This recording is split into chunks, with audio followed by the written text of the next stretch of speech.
శివ వెళ్తురు. అవును. ఏంటి లైఫ్ లో వెళ్తురా లేదంటే మమ్మీ డాడీ పెట్టిందా నువ్వు మధ్యలో యాడ్ చేసుకుందా? లేదు, అది ఇంటి పేరే శివకృష్ణ వెళ్తురు.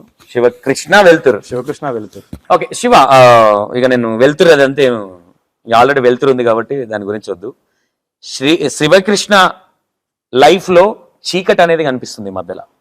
అవును. అక్కడికి వచ్చే ముందు శివకృష్ణ ఎట్లా ఫోక్ లోకి వచ్చిండు అంటే ఈ రోజు శివకృష్ణ డైరెక్షన్ కావచ్చు, సాంగ్స్ కావచ్చు, మిలియన్స్ లలో ఉన్నాయండి.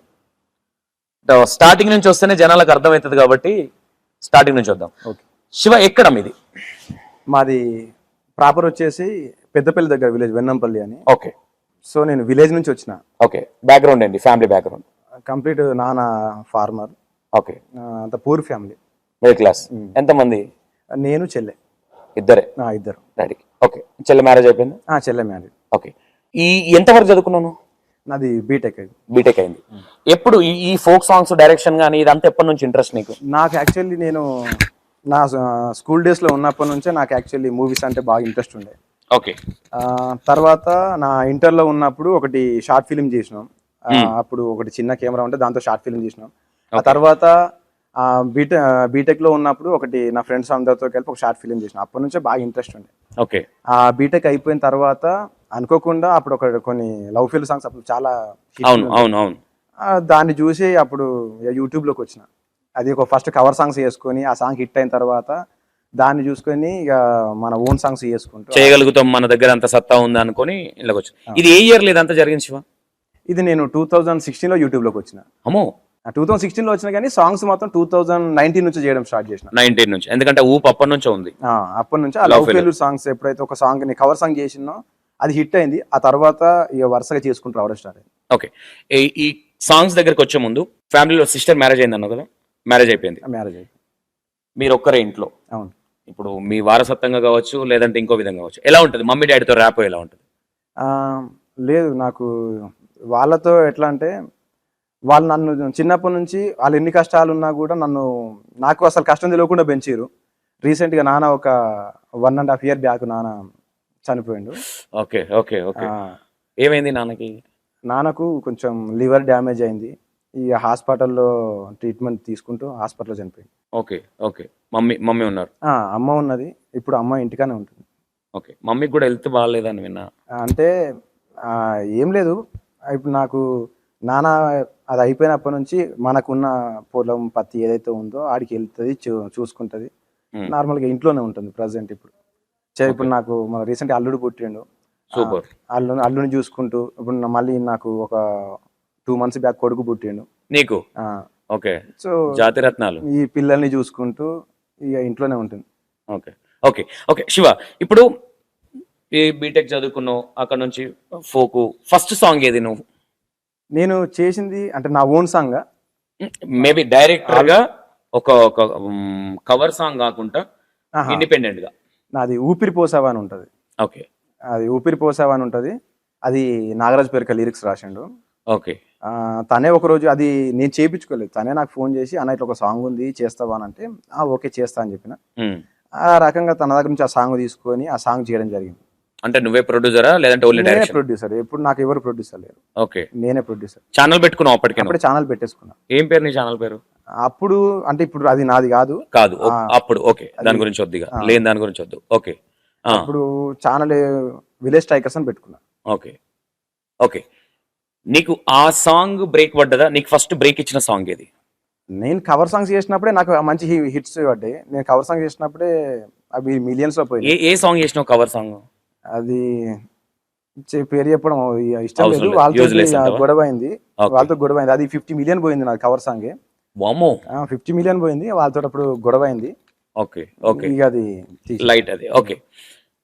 శివ, ఇంకా డైరెక్ట్ పాయింట్కి వద్దాం. నాకు తెలిసి 2019 నుంచి అంటే 2025 వరకు నాకు తెలిసి ఒక డైరెక్టర్ అన్నా, ఒక రైటర్ అన్నా, ఇంకోటన్నా కష్టాలు ఉంటాయి. మేజర్గా నీకు ఈ ఫోక్లో నువ్వు బాగా కష్టపడ్డ సాంగ్ ఏది? డైరెక్షన్ విషయంలో అబ్బా మైండ్ పని చేయట్లేదు, నేను ఇట్లా అనుకున్నా. బాగా నాకు డైరెక్షన్ విషయంలో ఏది నాకు కష్టం అనిపోయేది.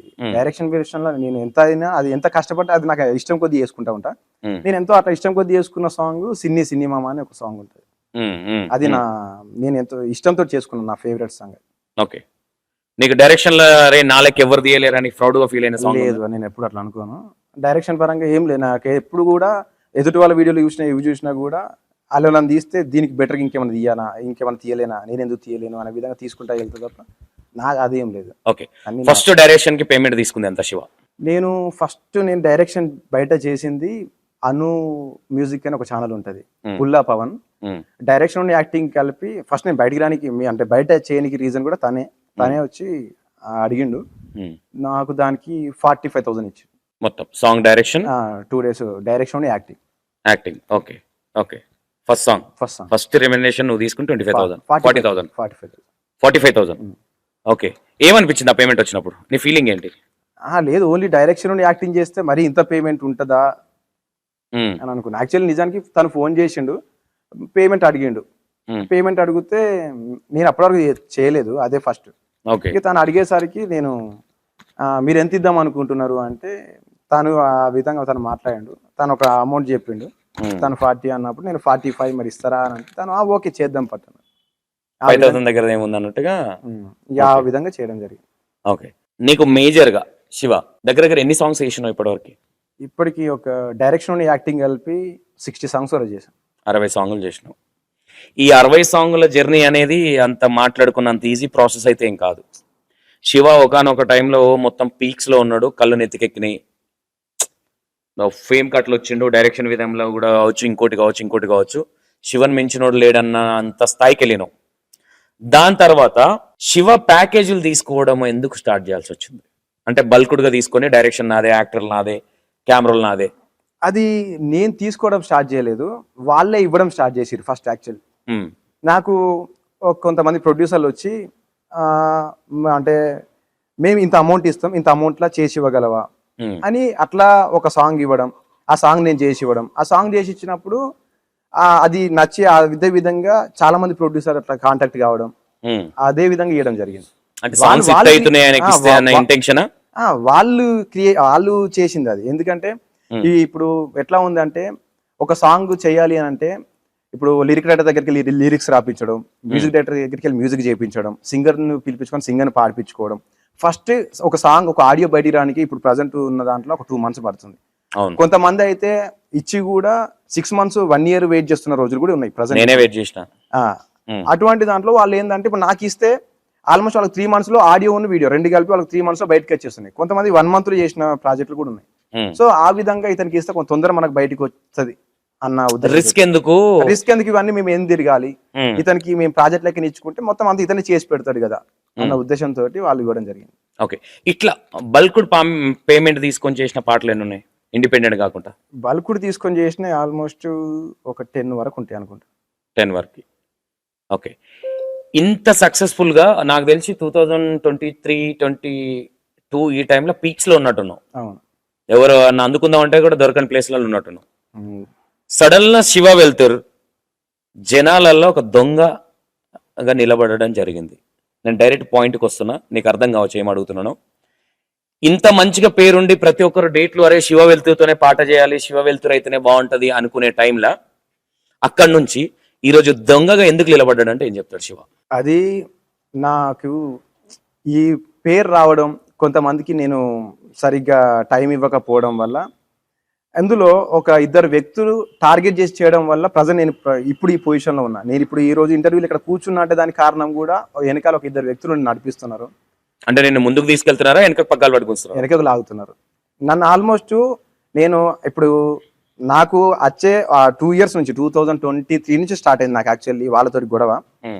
అక్కడి నుంచే వాళ్ళతో ఎప్పుడైతే నేను పెట్టుకున్నానో అప్పటి నుంచి ఒక టార్గెట్ చేసుకొని చేస్తూ వస్తున్నారు.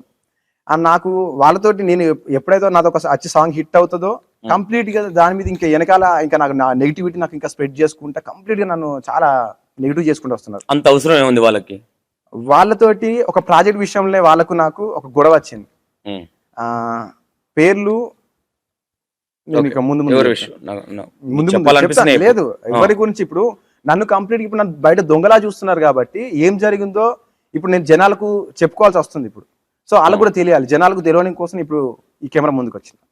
సూపర్. అయితే శివ ఇక్కడికి వచ్చే ముందు ఇన్ని పాటలు చేసినావు, మంచి పేరు ఉంది, లాస్ట్కి వస్తే ఒకేసారి నాకు తెలిసి 4-5 సంవత్సరాల జర్నీలా టప్మన్ ఒకేసారి ఒక దొంగనే ముద్రపడ్డది. ఉన్నది అంటున్నా లేని నీ మీద ఎలిగేషన్ చేస్తున్నా లేదు ప్రజెంట్ ఇప్పుడు బయట జనాలు అనుకునేది అంటున్నారు మీరు. అవునా? ఇప్పటి వరకు శివ ఇంత చేసి ఒక్కరంటే శత్రువులు ఉండొచ్చు, ఇద్దరంటే శత్రువులు, 10-20 మంది శత్రువులు శివకి ఎందుకున్నారు?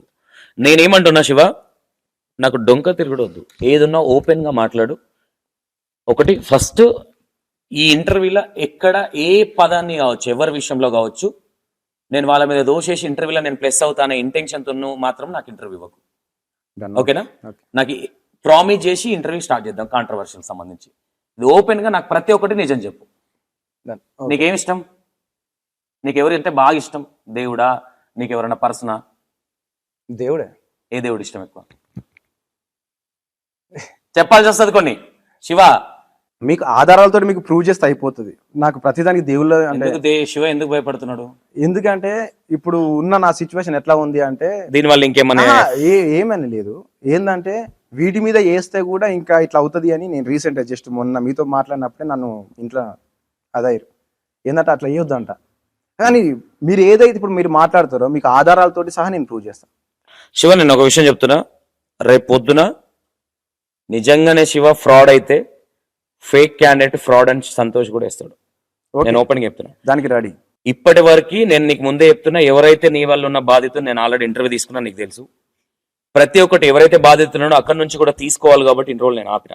ఓకే. బేసిక్ గా వర్షన్ అనేది ఇప్పుడు నేను సడన్ గా వేసేస్తా, వ్యూవర్షిప్ వస్తుంది, అంత ఓకే. ఆ బాధితులు ఎవరైతే ఉన్నారో నువ్వు కూడా ఒప్పుకున్నావు, నేను డబ్బులు ఇచ్చేది ఉందని జెన్యున్ గా ఆయన చెప్పి ఏదైతే చెప్పిండో అది కూడా నువ్వు చెప్పినావు. కాబట్టి ఒక వర్షన్ తీసుకుందాం అనే ఇంటెన్షన్ తోనే నేను మిమ్మల్ని అప్రోచ్ అవ్వడం జరిగింది. నేను అది కూడా నిన్ను ఫెజర్ చేయలేదు. మీకు కూడా ఒక క్లారిటీ ఇచ్చుకోవాలన్న ఇంటెన్షన్ ఉంది, ఇస్తే బాగుంటుందని నేను చెప్పిన. అవును. ప్రతి ఒక్కటి ఇప్పుడు బయట ఆల్రెడీ దొంగ అని ఒక స్టాంప్ అనేది పడ్డది. నువ్వు అంటే స్టాంప్ అనేది పడ్డది అంటే 1 సైడ్ పడ్డది, 2 సైడ్ పడలేదు. ఇప్పుడు నువ్వు మాట్లాడే ప్రతి మాట ఇంపార్టెంట్, వాల్యూడ్. ఇక్కడ ఏదో నేను ఇంటర్వ్యూలో కూర్చుని నాకు నేను ఫాస్ట్ గా మాట్లాడదంటే మాత్రం నేనేం పిచ్చోను కాదు. ఓకే.